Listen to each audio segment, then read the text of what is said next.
இந்த வீடியோவை ஸ்பான்சர் பண்றவங்க SBO டிஜிட்டல் மார்க்கெட்டிங்.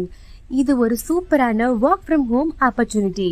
ஸ்கிப் பண்ணாதீங்க. பெரிய தப்பு. தினம் 300 ரூபாய் சம்பாதிக்க அரிய வாய்ப்பு. இன்ஸ்டாகிராம், Facebook பயன்படுத்த தெரிந்தால் போதும். Content post and content publishing மூலமா தினம் 300 ரூபாய் சம்பாதிக்கலாம். இந்த வேலை செய்ய 5 நிமிடம் போதும். Work training support, group communication support, all language customer live chat support, முக்கியமா சொந்தமா ஒரு பிசினஸ் ஸ்டார்ட் பண்ற அளவுக்கு உங்களால கற்றுக்கொள்ளவும் முடியும், சம்பாதிக்கவும் முடியும். இந்த வேலை வாய்ப்பு வழங்குவது 5 வருடத்திற்கு மேல ரன் ஆகிட்டு இருக்க நம்ம தமிழ்நாட்டு company school of business organisation private limited. மேலும் விவரங்களுக்கு டிஸ்கிரிப்ஷன்ல கொடுத்திருக்க நம்பருக்கு வாட்ஸ்அப் பண்ணுங்க.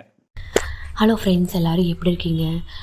ஒருத்தர் நல்லா ஜெயிச்சு நல்லா வரார் அப்படின்னா அவரே என்ன செஞ்சுருப்பார் அப்படின்னு எப்பாவது யோசிச்சுருக்கீங்களா?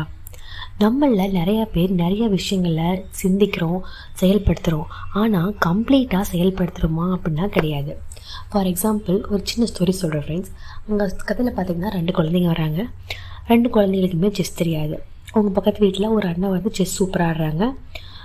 2 குழந்தைங்களும் இன்ட்ரெஸ்ட்டாக பார்க்குறாங்க. 2 பேருக்கும் விளையாடுறதுக்கு ஆசையாக இருக்குது. ஸோ 2 பேரும் கற்றுக்க ட்ரை பண்ணி கற்றுட்ருக்காங்க. அதில் முதல் குழந்தை வந்து அவங்க விளையாடுற எப்படின்னு பார்க்குது. திருப்பியும் அதை கற்றுக்கிச்சு நல்லா விளையாடுறதுக்கு அவங்களோட சேர்ந்து ட்ரை பண்ணுது. தோற்றும் போகுது. அதே மாதிரியே செகண்ட் குழந்தையும் வந்து செஸ்ஸு கற்றுக்குது. எல்லா ட்ரிக்ஸும் தெரிஞ்சு வச்சுருக்கு. இருந்தாலும் தோற்று போகுது.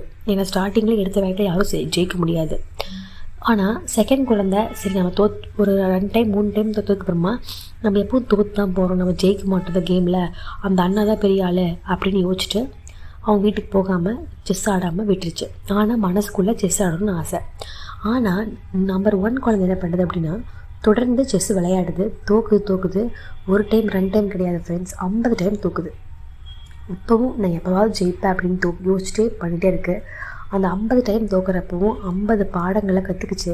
51வது டைம் ஜெயிக்குது. யாரை? அந்த செஸ் சாம்பவான்னு நினைக்கிற அந்த பையனை ஜெயிக்குது.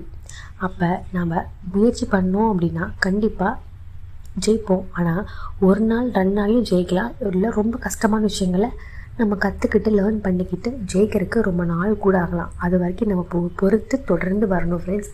ஸோ நம்ம கன்சிஸ்டன்சி தான் ரொம்ப முக்கியம். ஸோ அதனால தான் நிறைய ஜெயிச்சவங்க எல்லாருமே கன்ஸ்டண்ட்டாக பண்ணவங்கள தான் இருப்பாங்க.